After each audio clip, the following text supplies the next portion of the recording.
Last week, we tried to summarize those long, dismal centuries which followed the collapse of the Roman Empire and finally culminated in the general decline of European culture.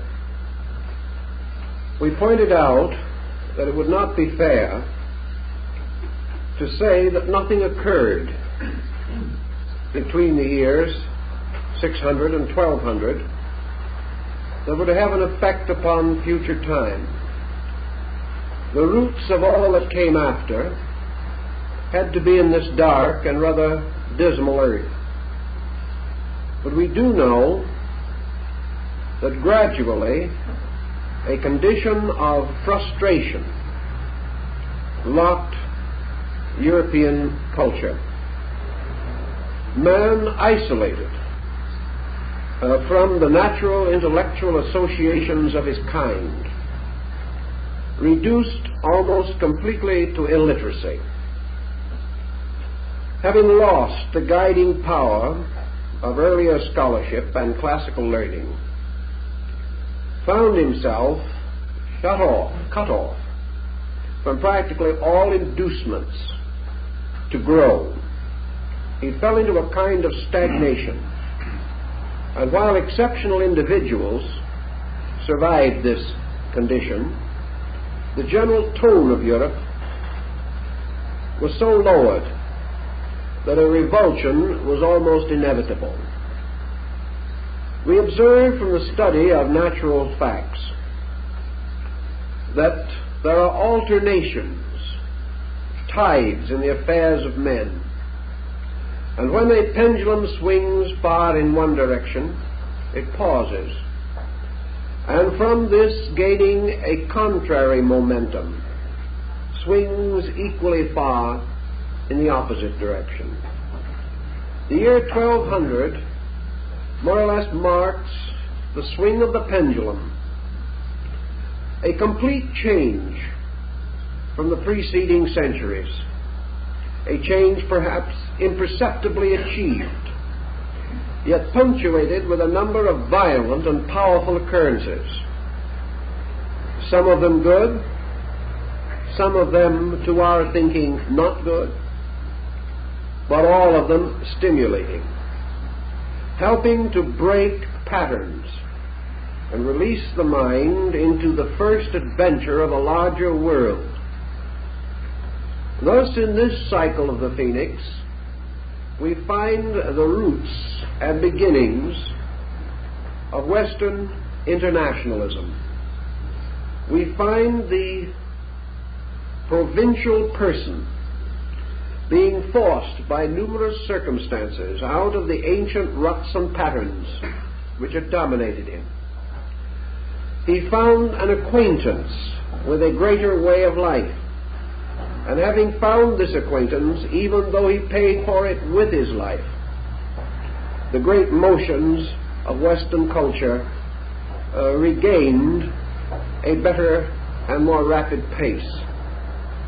So we take the year 1200 as being a hypothetical point to represent this next return of the Phoenix. And if we strike directly at this year itself, we are not very far from the very critical year in which many of these occurrences were taking shape. For example, in the year 1200, Genghis Khan was 40 years old. The effect of Genghis Khan upon the world was prodigious.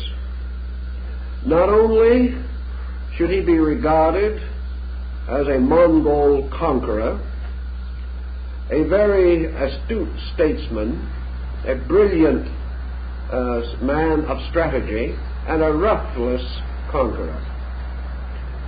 We must not consider merely these aspects of his character. We must see in him that which he saw in himself, a man of destiny.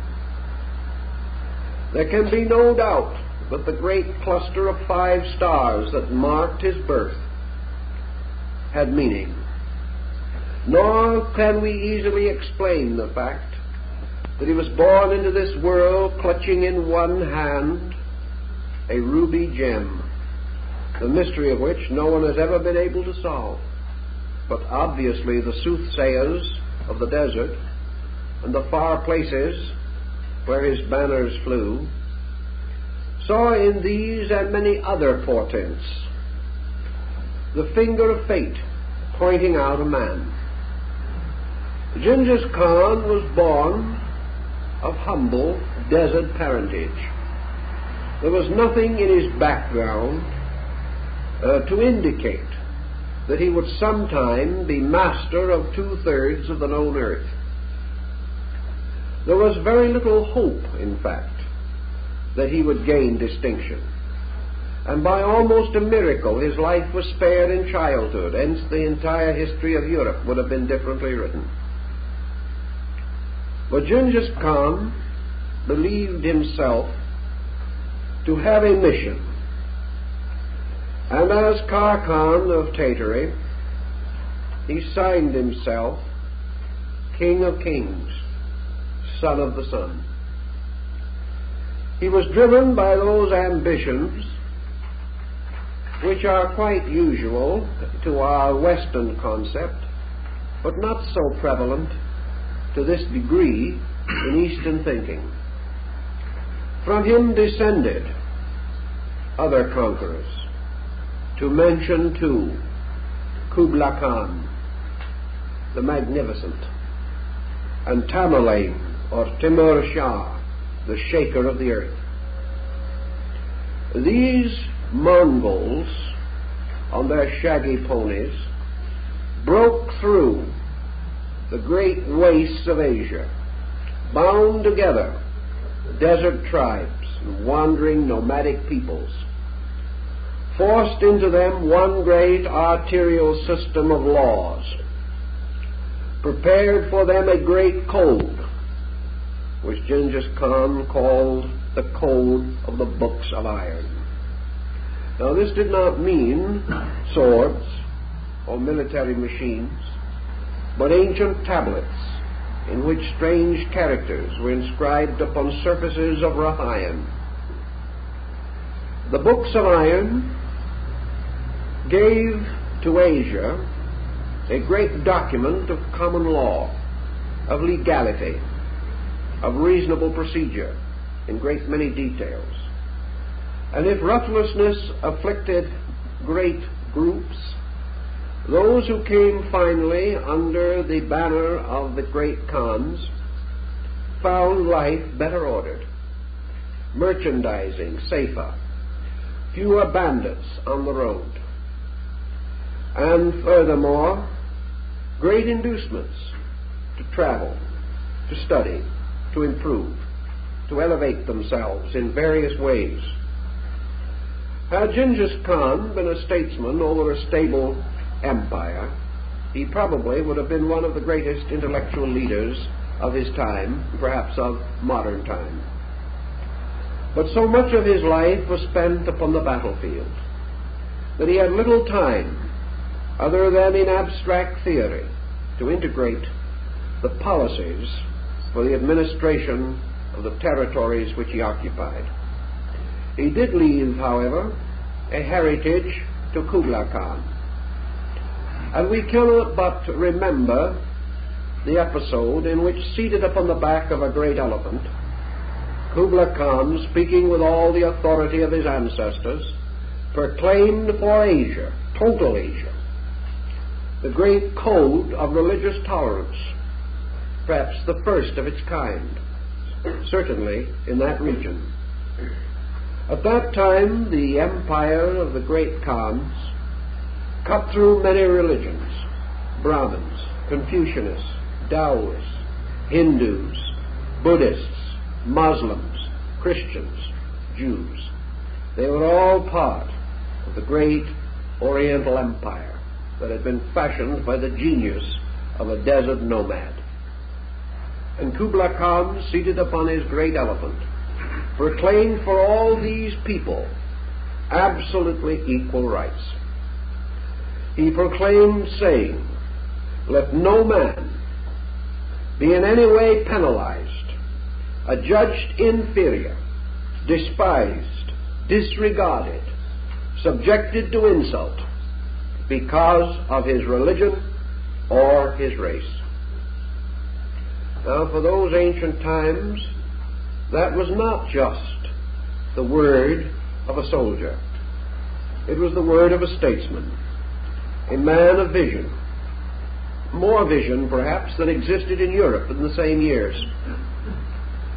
Certainly he meant what he says, because he put behind this a very strong determination, establishing heavy penalty for disobedience to his law. And he said, let any man who speaks slightingly of the just faith of another just man be penalized, imprisoned, fined, and if necessary deprived of his own citizenship. We'll have nothing of this in the empire. So here in dark Asia of that day, something happened. And this happening did not remain there, for we know that the floods of the great Mongol armies broke against the bulwarks of Eastern Europe, that a contact was established, and had it not been for Poland and Hungary, the history of Europe after the 13th century might have been written in Mongolian. It was a very critical and dangerous crisis. But it meant that Asia moved against the ramparts of Christendom. East and West met, not as friends, as it is true, but they met. And from this meeting became aware of each other, became aware of the values within each other. And when the great tide of the Mongol armies gradually subsided, certain remnants remained behind. And in the blood of many great Teutonic families is the Mongol strain. In many cases, fraternity, friendship, and affection sprang up between individuals, even in this difficult crisis. And something happened to Europe also. It beheld a world beyond itself, a world it knew nothing about. A world, even if it had some inkling of its existence, was regarded as meaningless, purposeless, outside of the boundaries of hope and salvation, merely barbarism, helpless, simply waiting Europe's pleasure to civilize it. The European received a shock, and the shock did him a great deal of good, basically. It was a terrible shock, but it was an important one. This, in turn, led to other situations. And although we are not able to cover every aspect of this theory and this problem, we must remember that it was the Mongols who established the northern Buddhistic hierarchy at Lhasa in Tibet, creating Lamaism. And it was by these lamas, by the Grand Lama of Lhasa, that the Mongol kings were crowned. It was also the pleasure of the Mongol to bring into Asia European scholars, statesmen, and even a few rare travelers. And we know that even in the court of Genghis Khan, a court mostly upon the backs of horses and of elephants, Europeans, Christians, Muslims, and Jews rode with the emperor. They were his counselors. They were in many respects his trusted advisors. And such was a precedent that continued even as late as the great Mughal Empire in India. So we can only say in passing of the impact of the Khan, or the Great Khan, upon Europe was this breaking of traditions, this breaking through of isolations, and furthermore the psychological situation, which would be difficult for us to imagine. Genghis Khan, second only to Julius Caesar, perhaps his equal, in the organization of military phalanx and related matters, moved across Asia and sent his great lines against the walls of Christendom in a fantastic manner. His foreguard, or his advance troop, when he went into battle, consisted of 10,000 elephants side by side, their bodies touching and their tusks covered with steel, a solid wall, and on the back of each a fighting tower with men. This wall of elephants moving against an adversary was not exactly reassuring, and in those days would have been the equal of the same number of military tanks moving against yeomen with bows and arrows. It was an incredible situation, but the whole world was shaking. In China, there are ancient battlefields which we can scarcely trace except by arrowheads and broken lance points and bits of rusted armor and fragments of decayed bamboo. But we know from the earthworks and from the various remains that on some of those battlefields, which are 300 miles long, 3 to 4 million men met in combat at a single time. This was shaking away. This was a movement in Asia, a movement which challenged not only Mongol political supremacy, but challenged the philosophers, the arts, the cultures, the religions of all these involved peoples, stirring up faith where it had been weak, causing men to turn to God from their barter and exchange, and demanding a great revival of faith within these areas to sustain a torn and broken world. Now, while all this was going on in Asia, our year 1200 strikes Europe in also one of its most desperate situations, the Great Crusades. Now, we read a little of the Crusades in an occasional romantic work, talking of shaking swords and glittering lances. But from the broader standpoint of things, certainly from the standpoint of military strategy, the Crusades were the greatest fiasco in the history of the world. Nothing was a more dismal failure. Nothing went forth with greater hope, with greater glory, with prancing horses, silver armor, and coroneted knights. But as the Saracen himself pointed out, though Europe send 70 kings, Asia was great enough to be a burial place for them all. That's what happened. The Crusades were motivated objectively and presumably by the great desire to liberate the Holy Land from the holdings of the unbeliever. Here was an impact of religious prejudice such as we have never seen since and hope never to see again. Here also, ignorance rode in the vanguard and directed nearly everything. First of all, the Eastern man was ignorant of the Western man. The Westerner totally ignorant of the Easterner. Crude woodblock prints, drawings, and various literary descriptions indicate that Europe regarded the Moslem at that time as a dragon that belched fire and made horrible howling noises, and that he was little better than a low order of demon in disguise. He existed only to flout his false doctrines against the true faith. He was a savage. He was a cruel, horrible barbarian. He was an individual less than a slave. He was of no account to Europe.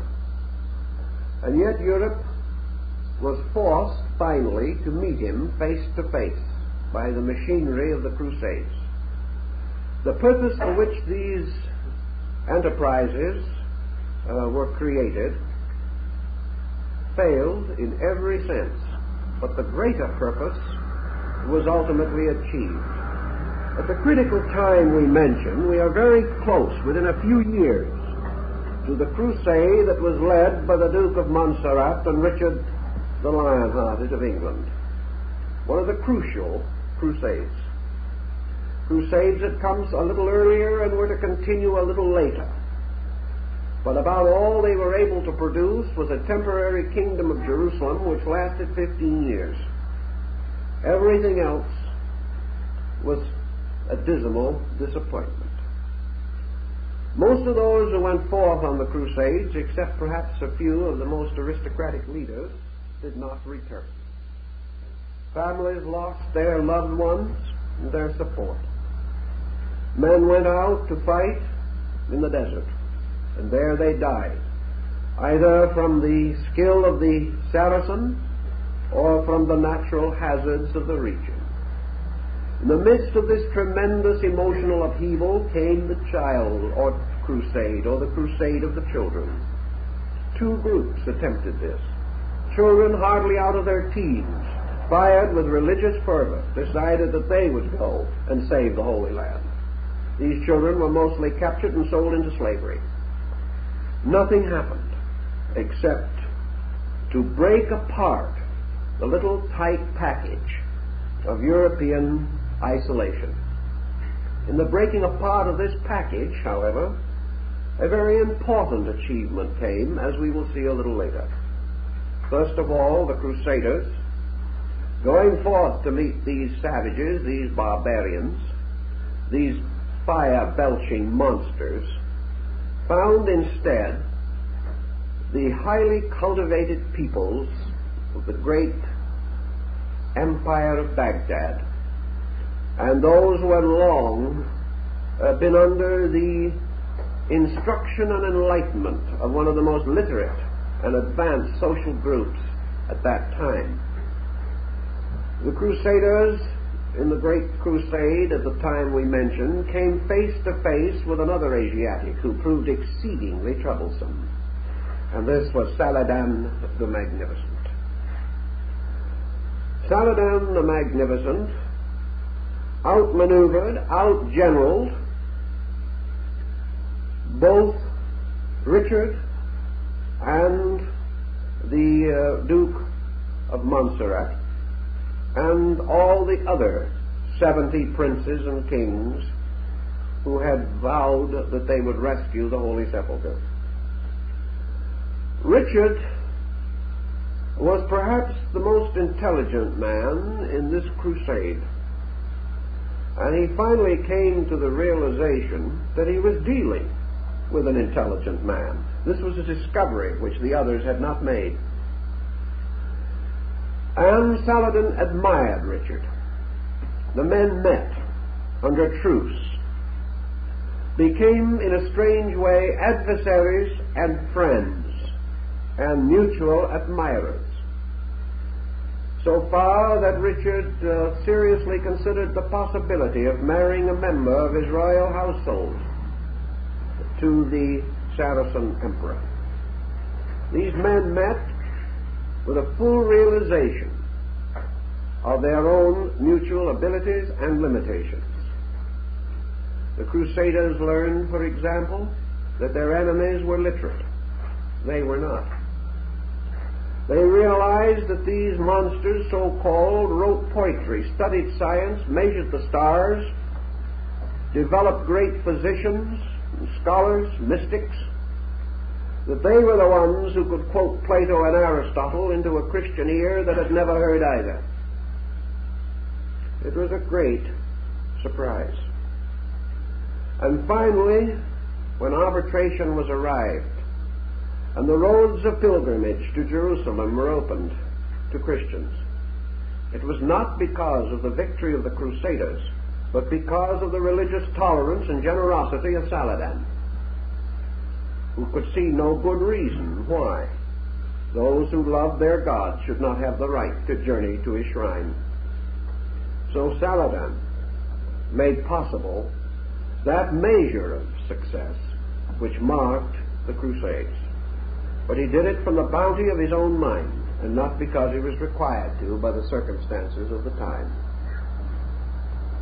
The Crusaders, like most people, found it difficult to hate those they never knew, and also found it difficult to despise their equals, and often their superiors, in skill and judgment, and also in generosity of deeds, in chivalry, and in many fine points of gentry and gentility, which Europe lacked almost totally.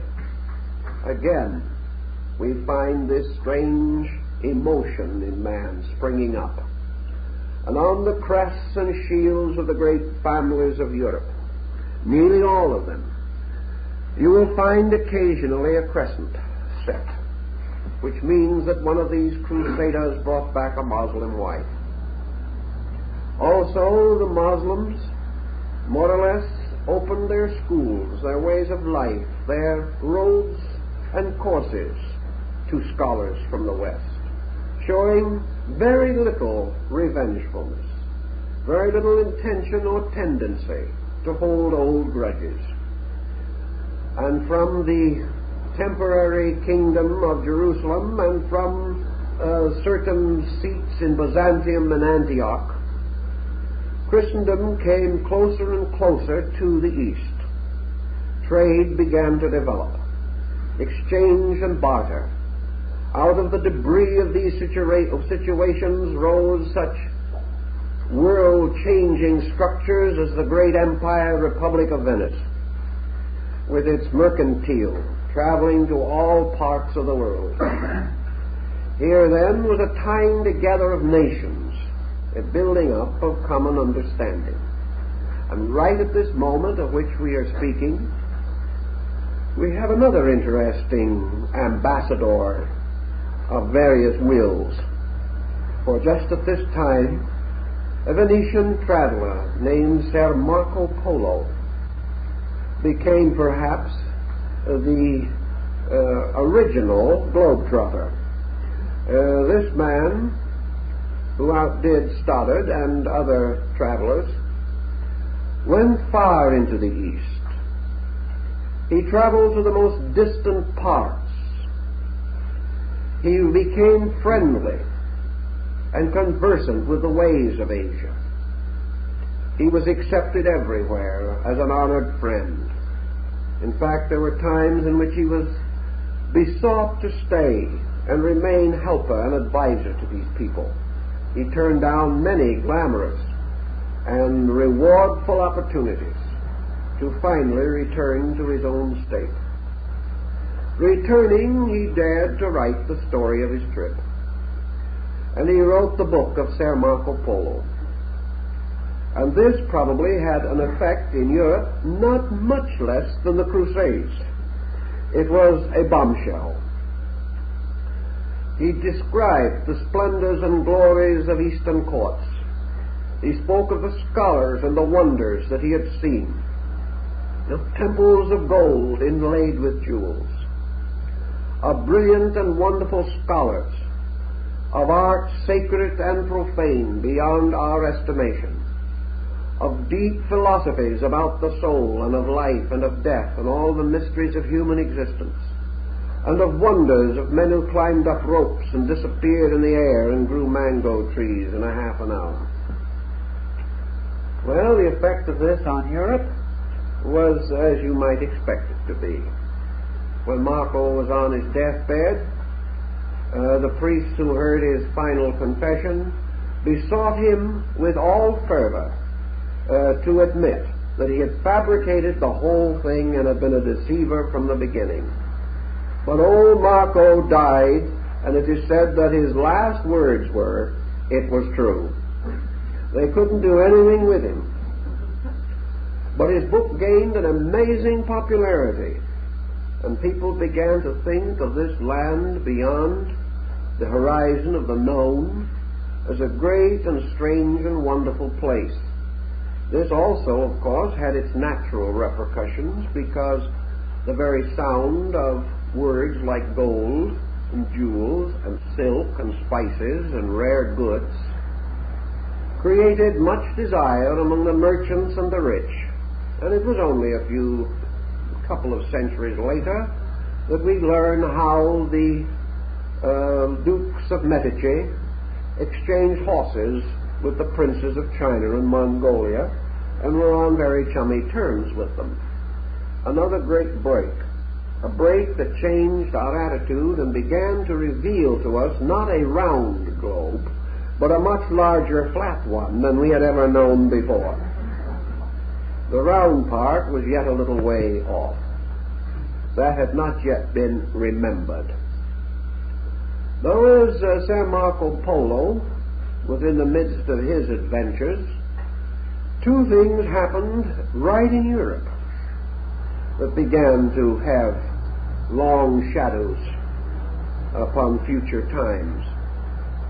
For at this time there was born perhaps the greatest leader of the church up to that period, and that was Thomas Aquinas, better known as St. Thomas Aquinas, the creator of a system of philosophy called Thomism. He was called the Doctor Angelicus. He was the greatest scholar the Roman Church ever produced. Had Aquinas been born in another time, he might have followed in the way of Einstein or Jeans or one of the other great scientists of today, because he was a born scientist. But as he came in a time which was closely confined within the narrow boundaries of his faith, he could only operate within an area of sanctified ground. But in this area he created prodigious results. And he began to move religion out of the Dark Ages, out of the completely locked condition in which it had descended, largely due to the prevailing illiteracy and the impossibility of a broad perspective on any subject. It is not a case of where, as some may think, the church was trying to strangle Europe. Europe was nothing to strangle, and the church had no power to strangle it with. The clergy and the laity were dying together of plain ignorance, and there was no one wiser than the others to save the situation. A very provincial attitude had complete control.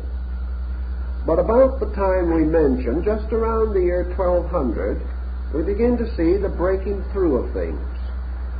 Part of the breaking through was done by the blessed Albertus Magnus, Albert the Great, who was the master of Aquinas. Albert the Great apparently was great of name and great of nature, but small of stature, because on one occasion when he was receiving audience with the Pope, and the Pope had finished blessing him, the Pope said to him, "Albertus, rise." Albertus said, "I'm sorry, Your Holiness, I'm already standing up," which would indicate that he was not a very large man. Aquinas was quite different, inasmuch as Albertus Magnus was very much given to mysticism, to Bible studies, and to alchemy. Aquinas did not go into the alchemy, nor into these other situations, but he brought out something that was about due and certainly saved the church. The point that he made, and the summary of all of the philosophy of Aquinas, is simply this: that there are two parallel roads that lead to truth. One is faith, leading to revelation, and the other is reason, leading to philosophy. These two are not incompatible, because at a certain point, faith and reason in their ultimate form mingle again, and from philosophy and revelation united, man perfects his insight and achieves all that man can achieve. By reason, man conquers all things around him. By faith, he achieves identity with all things within him. a man between the within and the around, finds equilibrium by the balance of the heart and mind. Now, I must admit that we are saying this in a manner somewhat simpler than Aquinas did, because it took him several thousand pages of bad Latin to do it. But this is the substance of his idea. And what did it do? It presented the church with a pattern called scholasticism. And this pattern, scholasticism, was to break and overthrow the earlier forms of church philosophy which had arisen around the teachings of St. Augustine of Hippo. And this Augustinianism we call patristic philosophy. The scholastics relieved man of the patristic limitations and bestowed their own upon him. These limitations did not pinch much at first, because the new bread was overwhelmingly helpful and hopeful. But in the course of time, and with human minds closing always around ideas and strangling them to death, scholasticism also fell into evil times and ended by a critical, analytical, literalistic attitude toward everything. It was therefore necessary, about 600 years later, for scholasticism to be broken apart in order that the new phoenix of humanism could arise from the ashes thereof. But in that time, scholasticism, which for some reason that is not entirely clear, perhaps the personality of Aquinas himself, which was a very positive one, but at that time, in the presence of many privileges and opportunities, the church decided to follow him. He gradually gained in precedence. His philosophy became the official philosophy of his church. And this philosophy naturally divided into two parts. It emphasized the tremendous importance of man's internal life. It pointed out and justified the earliest patristic ideas on monasticism, on the life of poverty, on asceticism, and things of that nature. In this way, it did not interfere with the idea of the church of the great need of man for spiritual salvation through repentance and through the purification of his life. On the other hand, the teachings of Aquinas made possible the gradual integration of man's knowledge of things outside of him. And this was important. For up to that time, men had firmly believed that the earth was simply fashioned in order to be slipped in under man at the time of the fall, so that he would not continue to fall indefinitely. It had no other purpose. Grain grew that men could eat it. It had no significance in itself. The world was made for man, and it was solemnly believed that the stars were chandeliers hung in the sky so that he could see his way home in the dark. That was the way thinking was. Man was a completely unique thing, created separately and specifically, capable of salvation, or no other creature capable of it. That man had a kind of life that separated him from all other kinds of life and made him master of them all by the mere circumstance of his own existence. Man was indeed a total and complete Brahmin. The world was fashioned merely for his use and pleasure. Nothing else was of importance. The things that happened in the world were not the result of climate or of laws or of processes or of cause and effect or of vigilance and neglect. They were all dynamic, miraculous happenings of providence.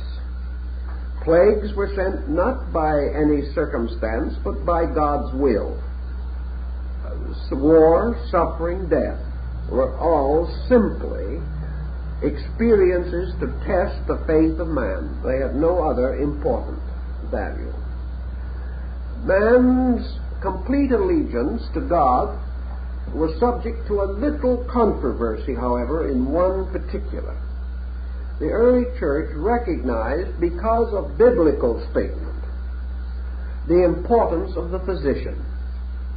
And the only branch of learning that did not fall to pieces was medicine. Not that it had a particularly good integration at that time, but a certain amount of moderate progress was permitted. And one of the old church saints tells us that we have our allegiance unto the physician, next only unto the Lord. Well, today we're not quite certain of the inspired nature of the American Medical Association, but we're willing to be convinced if they can do it. But in those days, the physician really had it rather well, you know, because he was next only to the bishop, and his word was law. As Paracelsus pointed out a little later, however, although his word was highly valued, it is not certain that he said very much, at least anything of any great importance. Medication consisted of bleeding, purging, various kinds of poultices, and almost totally the theory of treating the area that hurt the most. There was really practically no general knowledge, no autopsy was permitted, no dissection was known in Europe, and the healing arts were in the keeping of a combination of the doctor, the barber, and the local butcher. Incidentally, the Caesarean section was performed by hoggelders at that time. A good doctor did not wish to have the unpleasantness of having his robe spattered with blood. He came in robes with a velvet cloak, a tall conical hat, and a girdle of gold. And usually when he diagnosed, he sat several feet from the patient and touched his body with a long wooden stick. You can imagine how you could take a pulse through a fishbowl. But anyway, it was the practice of the time. So this wasn't doing too well, even though it was sanctified and privileged. With Aquinas, the mood changed. The way was prepared for man to recognize that religion did not prevent him from being a lawyer, a judge, a merchant, did not mean that he could not or should not read and write. Also that it permitted him to study a little dialing or a little geography or a bit of navigation if it pleased him. He could study, he could become learned. The professor was born somewhere in this mystery and confusion of things. And the professor began to have status, almost equal to the doctor. By degrees, the rights of learning and education excited men into the research in sciences. And as might be imagined, they came with great naivete to the subject. At that time, science had no scientific foundation. Some observation, a great deal of tradition, and a little sorcery would help. So your scientist in those days had bottles in his laboratory and went out at night and invoked demons at crossroads. Those seem to be the best ways of finding out things. And as we know, almost every form of progress has been directly or indirectly attributed to the devil at some time. This gave rise to a number of pseudosciences, to a great deal of speculation, but it also made possible the gradual introduction into Europe of the standard texts of the Arabic writers, who were very much further advanced. It made possible for the Roman writings of Galen and the Arabic writings of Avicenna or Ibn Sina to come into the schools of Europe. A man could study the eruptions of Mount Etna or other things that interested him without being convinced that he was wasting his time, which should be spent entirely on his knees in prayer. Europe was moving towards a little intellectual freedom, and this freedom was fast intriguing the mind. It was the basis of a new outlook. By reason and philosophy, says Aquinas, man can explore nature and become master of its processes. It went no further in practical form at that time, perhaps, but it placed the blessings of the faith upon the exploration of natural phenomena. And we find early texts arising on a history of storms. We find men beginning to measure earthquakes. We even find some very early diagrams of the craters on the moon. In every direction, the mind was spreading out to take hold of ideas. And this, of course, was the beginning of the awakening of the European culture as we know it. So right at the same time, another incident occurred, which certainly deserves our very definite attention. At that time, King John of England was forced by his barons to sign the Magna Carta.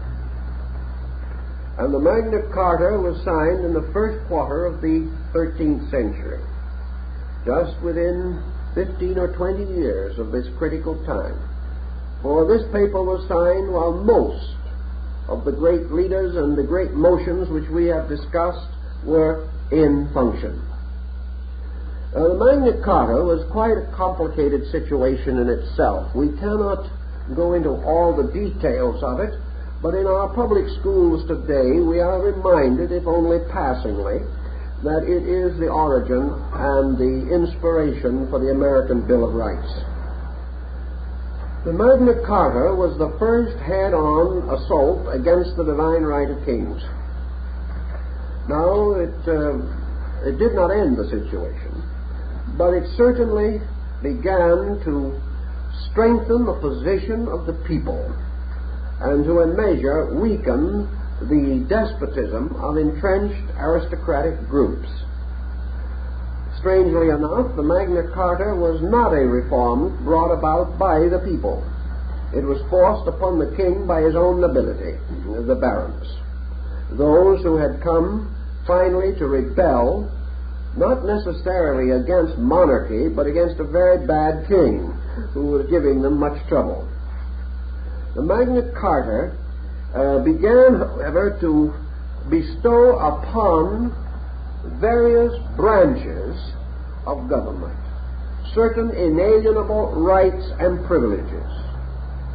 It decentralized total leadership and prepared the way for the concept of the board of directors or the trustees or those who must share in the responsibility of decision. It also gave to the private citizen certain rather sketchy rights. Sketchy because in the original form they were full of loopholes, but important because men gradually began to forget the loopholes and gathered and rallied valiantly around the generalities which this document contained and forced these generalities to become subjected to continuous improvement, reform, and refinement until what we might call civil law became a fact. The Magna Carta was forced upon the king. He did not want to sign it, but he was unable to avoid the pressure because open rebellion was resting near him. As a result of this document being signed against the will and pleasure of the king, even though in the original document it is legally presented in a fairly nice way to make it seem as though John was cooperating, he was not. He had no traffic with the idea at all, but he could do nothing about it. As a result of this, immediately the Church of Rome, which at that time, of course, controlled kings and commoners, thundered out its objections, rejected the Magna Carta totally and forever. This caused quite a little stir, because for the first time it threw religious and civil law into a serious feud. Up to that time, secular law, as relates to the management of kingdoms and of states, was almost an arm of religious law. Religion determined the laws by which the state was ruled, and then the rulers administered the laws of religion. Religion was primary. The signing of the Magna Carta, which was therefore an open rebellion against the vested authority of a king sanctified by the sacraments of the church, this set up a nasty situation. A situation which was far more meaningful in those days than now. It forced the barons, who had demanded the Magna Carta, to then turn their attention upon the church and to directly and indirectly require that the church accept certain reforms and modifications of policy from them. This was a delicate business which could easily end on the rack. It was, however, by the very confusion of the times and by the circumstances of the Crusades, which made the entire situation possible by deflecting the larger part of the manpower of Europe into the Holy Land, by all these conditions and others, the Magna Carta was made to stick. It remained. And by degrees it became obvious that the church would have to exercise certain tact, that it could control a measure of things. It could control religious life within a country. It could control to a degree the ruler of the country, if that ruler was of that faith. It could do everything possible to place key men in various high offices in order to favor the various purposes of the church. But it also might well be confronted by a parliamentary body which it could not control and which could function even in the presence of anathema. This began to modernize, we will say, or liberalize the attitude of the church in the various countries and in the various political systems in which it found itself. It had to realize that it could not hold complete temporal authority. Out of this came a kind of an inferiority complex for a while, and the church began to suddenly see that it was being moved from a position of total leadership to a position of conditioned moral influence. From the time of the Magna Carta on, we see the church rapidly rebuilding its fences. We see it beginning to exercise more and more of its moral sphere of influence, and more or less avoiding head-on collision with the political factions. Now let us see in the 12th century what the church was trying to gain. We must realize that in those days the power of the church was such that it did not actually have very much practical interest in the entire question. The interest was essentially theological. The change of situations did not actually interfere much either with the revenues of the church or with its prestige, particularly among the people. Its real cause of concern was the fact that it honestly believed, no doubt, that as the shepherd of men, that it had a moral responsibility, and this responsibility was to govern the conduct of all men, to preserve as far as possible their obedience to the canonical law. The barons of England broke through this pattern. The barons had not disobeyed the church.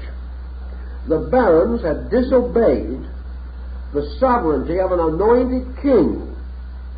Now, there was no question in the world that Rome was perfectly aware of the corruption of John, and probably did not particularly like him or find any particular profit in him, inasmuch as he too was wasting funds that might well have gone to the church.